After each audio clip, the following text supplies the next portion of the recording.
오늘 하나님 말씀 사도행전 17장 16절부터 21절까지입니다.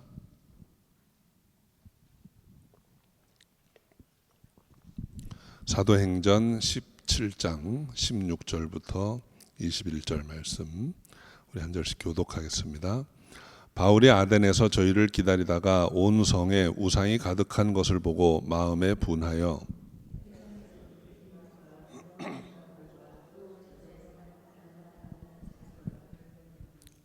어떤 에비구레오와 스토이고 철학자들도 바울과 쟁론할세 혹은 이르되 이 말장이가 무슨 말을 하고자 하느냐 하고 혹은 이르되 이방신들을 전하는 사람인가 보다 하니 이는 바울이 예수와 또 몸의 부활 전함을 인함이러라.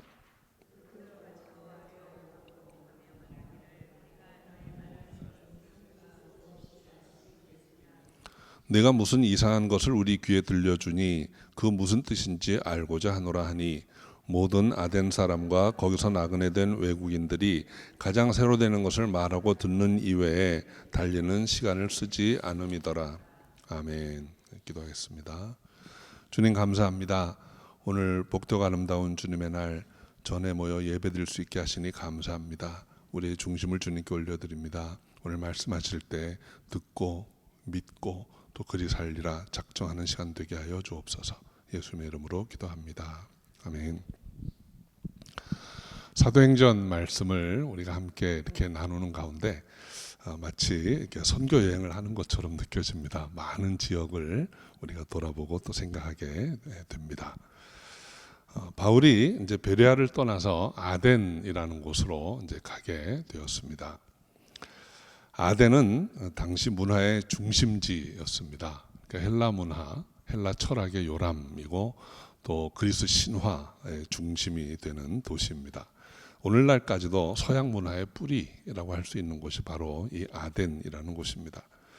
오늘 우리가 읽은 본문은 아덴이 어떤 도시였는지를 설명하고 있고 또 16절부터 21절까지는 이제 사도 바울이 처음 하게 된 일, 그 사역에 대한 내용입니다. 그리고 22절부터 나머지 34절까지는 아덴에서 어떤 일이 있었는지 두 번째 사역의 모습을 기록하고 있습니다. 오늘은 그 첫 번째 사역의 모습을 살펴봅니다. 먼저 16절 우리 함께 읽어보겠습니다. 바울이 아덴에서 저희를 기다리다가 온 성에 우상이 가득한 것을 보고 마음에 분하여. 온 성에 우상이 가득하다고 했습니다. 지금도 아덴이라는 도시에는 우상의 흔적들이 도시 곳곳에 이렇게 세워져 있습니다. 그 중에서도 하이라이트는 파르테논 신전입니다. 아마 파르테논 신전은 못 보신 분들이 없을 거예요. 우리 초등학교 교과서에 사진이 아주 멋있게 나와 있습니다. 이곳은 아덴이라고 하는 도시의 수호신인 아테나 여신을 모시고 있던 신전입니다. 지금은 폐허가 되어 있지만 이 무너지기 전에 이 신전은 어마어마한 규모였습니다. 그래서 아덴의 도시 전체를 내려다보는 아주 위용을 자랑하고 있던 곳이죠. 지금도 이 아덴의 시내 곳곳에 가면 정말 멋있는 건축물들 또 아름다운 조각들이 많이 있습니다. 그런데 그것들은 전부 신의 신화적인 내용들 또는 우상에 관한 내용들입니다. 이 모든 것들이 생생하게 아직 퇴락하지 않고 아름답게 세워져 있던 이 당시 아테네 시내를 바울이 들어가면서 보고 온 성에 우상이 가득한 것을 보고 마음에 분하여 했다라는 것입니다. 여러분, 우상이 가득한 것을 보면 거룩한 분노를 느낄 수 있어야 합니다. 하나님의 피조물은 그 마음의 중심에 하나님을 모셔야 합니다. 그것은 그 우리 마음의 중심되는 자리에 하나님을 모셔야 한다는 것은 우리가 하나님의 다스리심을 받기 위해서입니다. 여러분, 하나님이 우리를 다스리시려고 하는 이유가 무엇이겠습니까? 하나님이 우리 같은 피조물을 다스려서 어떤 유익이 하나님께 있겠습니까? 하나님은 우리를 다스리실 때 우리의 삶에 평안이 있고 우리의 삶에 진정한 블레싱이 있기 때문에 하나님 우리를 다스리시고 하는 것입니다. 우리는 그 하나님을 우리 마음의 중심에 모셔야 하는 것입니다. 하나님이 아브라함에게 이삭을 번제로 바치라 이렇게 하신 것은 아브라함의 마음의 중심에 하나님이 아니고 이삭이 자리를 잡고 있었기 때문이에요. 여러분, 사랑하는 자녀들은 우리 삶의 중심에 다 있습니다. 그러니까 여러분, 자녀들을 위해서라면 아무것도 아끼지 않고 다 줄 수 있는 게 우리 마음이잖아요. 그런데 그 자녀들에게도 양보해서는 안 될 것이 하나님이라는 것입니다. 왜냐하면 여러분, 자녀들은 우리가 위임받아서 잠시 돌보고 있는 자녀들이에요. 언젠가는 다 성숙해서 다 자신의 삶을 살아갑니다. 그 자녀들도 하나님과의 일대일의 관계 안에 살아가게 됩니다. 중요한 것은 나입니다. 내 삶을 누가 주관하시는가. 잠시만 하나님 좀 비켜 계시죠 하고 자녀를 그 자리에 놓는 것, 그것은 굉장히 어려움으로 가는 길이에요. 하나님은 지금 아브라함을 부르셔서 내가 너를 복주겠다고 약속하셨습니다. 그리고 그것을 이삭을 통해서 이루고자 하셨는데 이삭이 어느 틈인가 하나님 자리에 올라와 있는 거예요. 그러니까 이삭을 바치라 한 것은 하나님께서 이삭을 내 마음의 중심 자리에서 비켜라 하는 것입니다. 두 번째로 내려가라는 것입니다. 그 자리는 내 자리다라는 거예요. 그런데 여러분, 그것이 누구를 위한 것입니까? 하나님을 위한 것입니까? 하나님이 천한 인간의 마음의 중심에 들어오셔서 얼마나 만족하고 행복하시겠습니까? 인간이 정말 바라고 원하는 것을 주시기 위해서는 내가 너를 온전히 다스려야 되겠다는 거예요.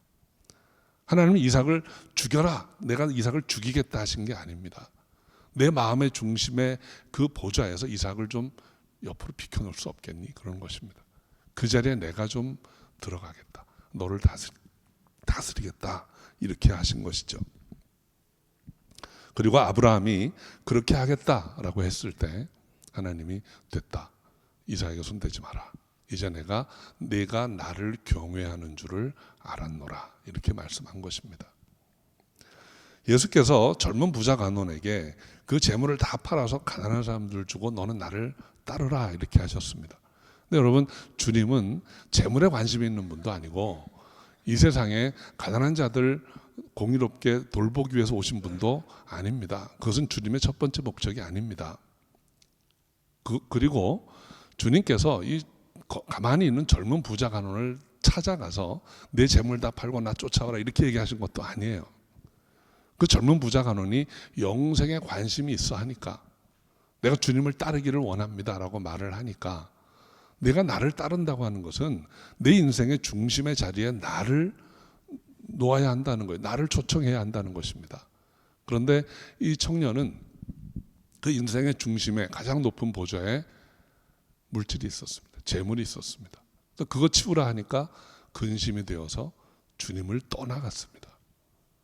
우리 인생의 중심에 가장 내밀한 보좌에 우리 주님이 또는 하나님이 계시지 않으면 그 자리는 늘 우상으로 채워지게 되어 있습니다. 그것이 무엇이건 간에 하나님을 믿고 따르는 사람들에게는 하나님의 자리에 대신 앉아있는 그 어떤 것들은 다 우상인 것입니다. 그것을 보고 분노할 수 있어야 한다는 거예요. 왜 하나님의 자리에 다른 것이 있는가? 아덴의 도시에는 하나님을 모셔야 할 그 많은 자리에 우상들이 널려 있었습니다. 여러분의 삶의 중심에는 어떤 것이 있습니까? 여러분 삶의 가장 깊은 곳, 가장 내밀한 곳에 하나님이 계신가요? 아니면 예수님이 계십니까? 아니면 그 아닌 어떤 것이 있지는 않습니까? 그렇다면 마음의 분함을 느끼시고 그것을 밀어내고 하나님을 초청하시기를 바랍니다. 우리 17절 말씀 함께 읽어봅니다. 회당에서는 유대인과 경건한 사람들과 또 저자에서는 날마다 만나는 사람들과 변론하니, 18절 앞부분도 같이 읽죠. 어떤 에비구레오와 스토이고 철학자들도 바울과 쟁론할세. 바울이 아덴에 가서 세 종류의 사람들과 변론하고 쟁론한 것을 볼 수 있습니다. 하나는 회당에서 만난 사람들, 그러니까 유대인들과 하나님을 경외하는 자들. 또 한 종류의 사람은 저자, 시장에서 만난 사람들, 그리고 세 번째는 철학자들이에요. 이런 사람들과 만나서 다 쟁론하였다고 기록하고 있습니다. 사도 바울이 어느 도시에 가든 제일 먼저 하는 일은 일반적으로 회당을 찾습니다. 그리고 회당에 가서 복음을 전합니다. 설교를 합니다. 그러면 사람들이 듣고 믿든지 혹은 거절하고 소동을 벌이든지 하는 게 일반적이었어요. 그런데 이번에 아덴에 와서는 회당에서 유대인과 경건한 사람들과 변론을 하였다 이렇게 말합니다. 이 변론을 하다라고 번역된 그 헬라어 원어는 디알레고마이라는 동사예요. 사전적으로는 논쟁하다라는 뜻인데 이 말의 의미가 재미있는 말입니다. 이 디알레고마이라는 말로 이렇게 변론을 하게 되면 이런 내용이에요. 그러니까 어떤 말씀을 전하고 있는데 전하고 있는 중간에 이의를 제기해서 이게 변론으로 이렇게 넘어가는 것입니다. 예를 들면 제가 이렇게 설교를 하고 있는데 중간에 어떤 사람이 목사님 그거 제가 듣기에는 그게 아닌데요. 이런 식으로 이제 이의를 제기해 가지고 설교하다 말고 갑자기 논쟁이 돼 버리는 이제 그런 상황을 말하는 것입니다. 그러니까 바울이 회당에 가서 유대인들과 경건한 사람들, 하나님을 경외하는 자들에게 설교를 하고 있었는데 이게 갑자기 논쟁으로 바뀌었다는 거예요. 그 아덴이라는 도시가 이런 곳이었습니다. 여러분 다른 곳에 회당에 가서 말씀을 전할 때 그게 논쟁으로 바뀐 적은 없어요. 다 듣고 그걸 좋게 여겨서 받아들이고 회심을 하고 바울을 쫓든지 아니면 들으면서 분해하고 거절하고 반대쪽에 가든지. 근데 이게 논쟁으로 바뀐 적은 없는데 아덴에서는 지금 이게 변론으로 바뀌고 있는 거예요. 또 저작거리에서도 사람들과 변론했다 그랬습니다. 바울의 특징으로 봐서 때를 얻든지 못 얻든지 가서 복음을 전했을 것입니다. 시장거리에 나가서 복음을 전하는데 사람들이 듣고 똑같이 듣다 말고 이게 변론으로 또 바뀌는 거예요. 그거 아닌 것 같은데요? 나는 그렇게 생각하지 않는데요? 이런 대화가 오고 가서 이게 또 논쟁이 되었다라는 것입니다. 복음이 논쟁거리로 바뀌어가는 곳이 이 아덴이라는 도시입니다. 여러분 사역을 하다 보면 복음을 전하다가 논쟁으로 이어질 때가 더러 있습니다. 개인적으로 복음을 전하다 보면 저는 그렇게 생각 안 합니다. 무슨 근거로 그렇게 말씀하십니까? 하고 반론을 제기하는 경우가 간혹 있습니다. 저는 그 복음이 논쟁으로 바뀌는 것은 복음을 듣는 자세가 신사적이지 않아서 그래요. 여러분 지난주에 우리 베레아 말씀 나눌 때 신사적이라는 단어를 말씀 나눈 적이 있어요. 신사적인 게 어떤 것입니까? 간절한 마음으로 듣고 정말 그런가 하고 성경을 상고하고 그리고 상고해 본 결과 그렇다면 믿는 것, 이게 신사적인 거예요. 근데 요즘 사람들은 어떻게 합니까? 신사적으로 간절한 마음으로 듣지 않습니다. 나의 필터를 가지고 내 생각, 내 경험을 가지고 듣습니다. 그리고 아닌 것 같은데요 하면 그때부터는 논쟁이 되는 거예요. 듣는 게 아니고 논쟁이 되는 것입니다. 이거는 신사적이지 않은 것입니다. 자, 이제 세 번째 사람들과의 대화 18절 말씀 한번 같이 읽어볼까요? 어떤 에비구레오와 스토이고 철학자들도 바울과 쟁론할세 혹은 이르되 이 말장이가 무슨 말을 하고자 하느냐 하고 혹은 이르되 이방신들을 전하는 사람인가 보다 하니 이는 바울이 예수와 또 몸의 부활 전함을 인함이라. 이번에는 대상이 에비구레오와 스토이고 철학자들입니다. 여러분 철학이라는 단어가 나오면 좀 머리 아프신 분들이 많이 계시죠. 철학은 복잡한 것입니다. 그런데 저는 뭐 철학 전공자도 아니고 철학에 대해서 이렇게 자세한 말씀 드릴 만한 입장에 있지도 않지만 교회사를 공부하다 보니까 철학이 뭔지 대충은 알 것 같아요. 제가 대충 아는 대로 말씀드리겠습니다. 이 헬라 철학은 기본적으로는 자연 철학으로부터 시작합니다. 그것은 뭐냐면 우주의 기원이 뭔가, 사람은 어떻게 만들어졌나. 그래서 기원전 5, 6세기쯤부터 사람들이 고민하기 시작합니다. 이 세상이 뭘로 만들어졌을까? 불로 만들어졌나? 물로 만들어졌나? 원자로 만들어졌나? 아니면 숫자로 만들어졌나? 그런 이야기들을 해요. 그래서 여러분 아마 기억나실지 모르겠는데 피타고라스라는 사람도 그때 철학자입니다. 그 사람은 숫자로 세상이 만들어졌다 이렇게 얘기했던 사람이에요. 이제 그런 철학자들이 말이 많았었는데 조금 지나서 아주 걸출한 철학자가 한 명 나옵니다. 그 사람이 소크라테스입니다. 여러분 소크라테스 하면 무슨 말이 생각나세요? 너 자신을 알라. 그것도 소크라테스가 한 얘기는 아니지만 어떤 유명한 이야기죠. 그 소크라테스가 그런 이상 복잡하고 이런 게 아니고 절대적인 뭔가 있을 것이다. 어떤 덕 혹은 선 이런 절대적인 게 뭔가 있다라고 말을 했어요. 근데 소크라테스가 써서 남긴 건 아무것도 없습니다. 그 제자들이 다 기록해서 남긴 거예요. 근데 그 제자들 중에 아주 걸출한 제자가 있는데 그 제자가 플라토입니다. 그 플라토가 소크라테스 선생님에 대해서 많은 글을 남겼고 플라톤이 정리를 하나 했어요. 그 선생님이 말한 절대적인 어떤 것이 바로 이데아다, 이상이다. 이렇게 정리를 했어요. 그리고 그 플라톤의 또 아주 걸출한 제자가 아리스토텔레스예요. 그 사람은 그게 요즘 아들 하는 표현대로 레알이다. 그거는 진짜다. 그건 생각만이 아니고 절대적인 선, 그거는 있다. 이렇게 얘기를 한 거예요. 거기까지가 철학의 이제 큰 흐름입니다. 그리고 그게 나중에 이제 신학자들이 그 절대적인 그것이 바로 하나님이다. 이렇게 연결을 해서 신학이 완성되는 것입니다. 자, 그런데 예수님 당시에는 이제 이 에피구레오와 스토이고라는 이 두 학파가 아주 많이 힘을 얻고 있었어요. 근데 이 에피구레오라는 말은 에피큐리안입니다. 에피큐리안 학파. 이 사람들은 신에 대해서 관심이 없어요. 신이 있거나 말거나 상관없다. 우리가 가장 원하는 것은 내 마음의 평안이다. 내가 마음이 기쁘고 평안하면 되는 것이다 라고 믿는 사람들이에요. 그래서 이 사람들을 쾌락주의자라고 불렀습니다. 그 쾌락이라는 게 우리가 생각하는 저급한 쾌락이 아니고 마음의 평안, 마음의 기쁨을 추구하는 사람들. 신은 있으면 어떻고 없으면 어떻고 상관없다. 이렇게 믿는 사람들이에요. 스토이고라는 사람들은 범신론이에요. 뭐 신이라는 게 뭐 있겠나? 모든 게 다 신이지.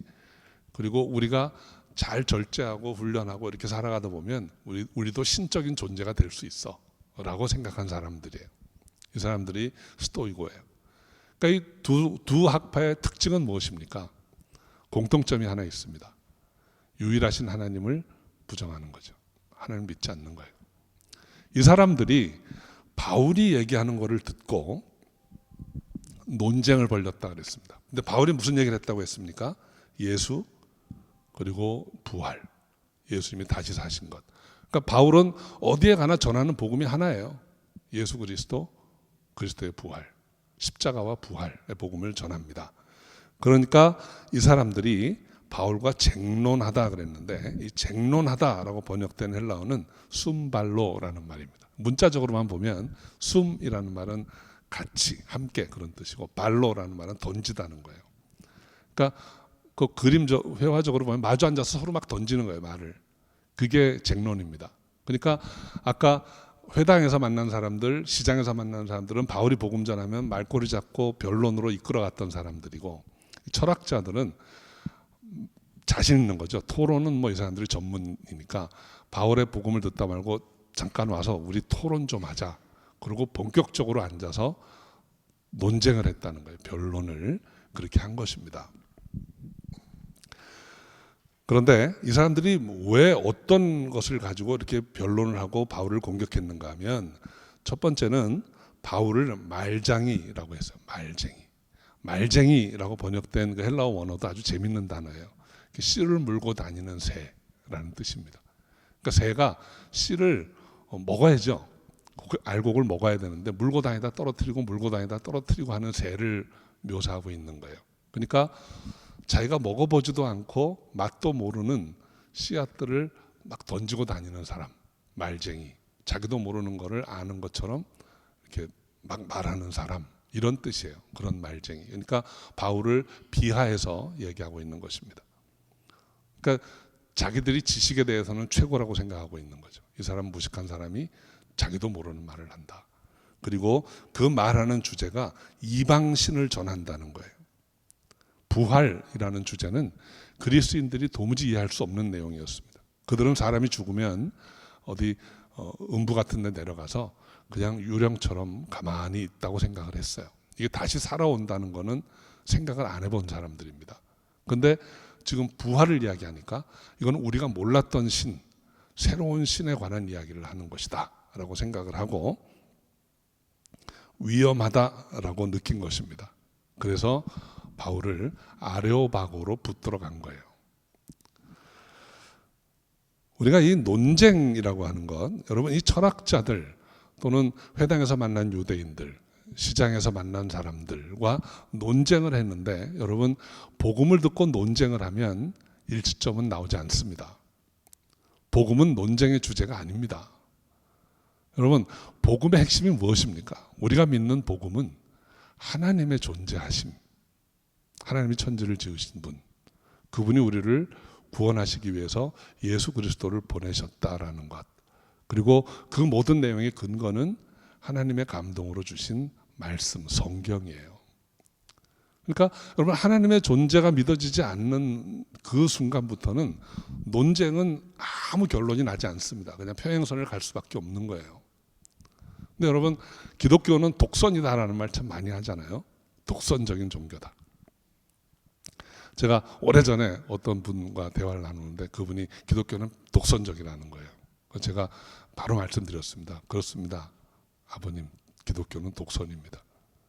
근데 여러분 어떤 독선인가 하면 이런 것입니다. 여러분 어머니를 기억하시죠? 다. 여러분에게 어머니는 그분뿐입니다. 그런데 어떤 사람이 다른 중년의 여인을 가리켜 이분이 내 어머니가 왜 될 수 없니? 라고 말할 때 여러분 뭐라고 대답하시겠습니까? 아, 그럴 수도 있겠네? 하고 답하십니까? 그건 아닙니다. 하나님의 내 하나님이라는 게 성령으로 말미암아 믿어진 사람은 이게 다른 존재가 내 하나님이 될 수 있는 게 아니에요. 그건 아닙니다 라고 말할 수밖에 없는 거예요. 구원의 길을 그 하나님이, 내 하나님이 예수 외에 다른 이름을 주신 일이 없다 그랬는데 다르게도 구원받을 수 있다라고 말하면 그럴 수도 있겠네, 이거는 우리 생각이고 라고 말하겠습니까? 안 됩니다 라고 말할 수밖에 없는 거예요. 그러니까 복음의 핵심에 대해서는 기독교는 지독하게 독선적입니다.